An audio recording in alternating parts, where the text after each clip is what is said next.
अगर आप porn videos देखते हो और आपने ये सोच रखा है कि निकाह करने से आपकी ये आदत ख़त्म हो जाएगी, तो आप एक बहुत बड़े धोखे में हो। मगर इस्लाम ये बिल्कुल भी नहीं कहता कि आप किसी दूसरी लड़की को जिससे आपका निकाह होगा, उसका आप एक सेक्सुअल आउटलेट की तरह इस्तेमाल करो। इस्लाम में निकाह का मतलब इससे कहीं-कहीं ज़्यादा है। और जो वजह अल्लाह सुब्हान तआला ने निकाह की दी है कुरान में, वो सबसे बेहतरीन है कि दोनों एक-दूसरे में सुकून पा सकें। निकाह में इमोशनल इंटिमेसी हो, इमोशनल स्टेबिलिटी हो, एक-दूसरे पे यकीन भरोसा हो, एक-दूसरे की बात आप समझ सको, एक-दूसरे से अफेक्शनेट हो और एक-दूसरे के दिल का भी ख़्याल रख सको। और आप इन सारी चीज़ों को इग्नोर करते हो अपने पार्टनर के लिए और सिर्फ़ ज़िना से बचने के लिए निकाह करते हो, तो ये आपके पार्टनर के ऊपर बहुत बड़ा ज़ुल्म होगा। क्योंकि जब भी आप अपनी बीवी के पास जाओगे, तो उसको ये फ़ील नहीं होगा कि वो आपकी पार्टनर है, आपकी कंपेनियन है, बल्कि उसको फ़ील होगा कि सिर्फ़ मैं एक ज़रिया हूँ इस इंसान को गुनाहों से बचाने के लिए या फिर इसकी जो अर्जेज़ हैं, सेक्सुअल अर्जेज़ हैं, उनको सैटिस्फाई करने के लिए। और यही वजह है कि आज के वक़्त में बहुत सारी जो सिस्टर्स हैं, जो शादीशुदा हैं, उनको कमी महसूस होती है। उनको फ़ील होता है कि उनका पार्टनर उनको कंप्लीटली चूज़ नहीं कर रहा। और हर एक औरत चाहती है कि वो अपने हस्बैंड के साथ में इमोशनली सेफ़ फ़ील कर सके, उससे अपने दिल की बात कह सके। सिर्फ़ ये नहीं कि जब वो बिस्तर पर हों, तभी वो नज़दीकी महसूस हो। उससे हट के भी ज़िंदगी के अंदर वैल्यू होनी चाहिए दूसरे इंसान की।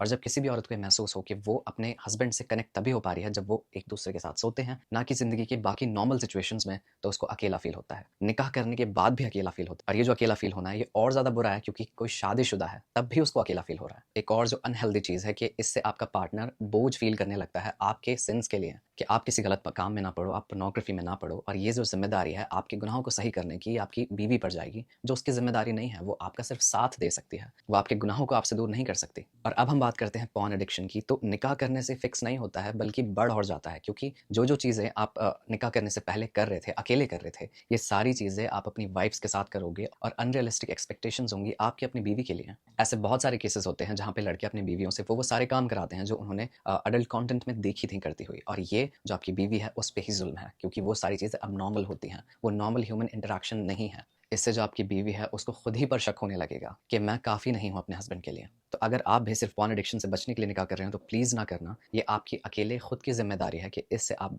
बचो।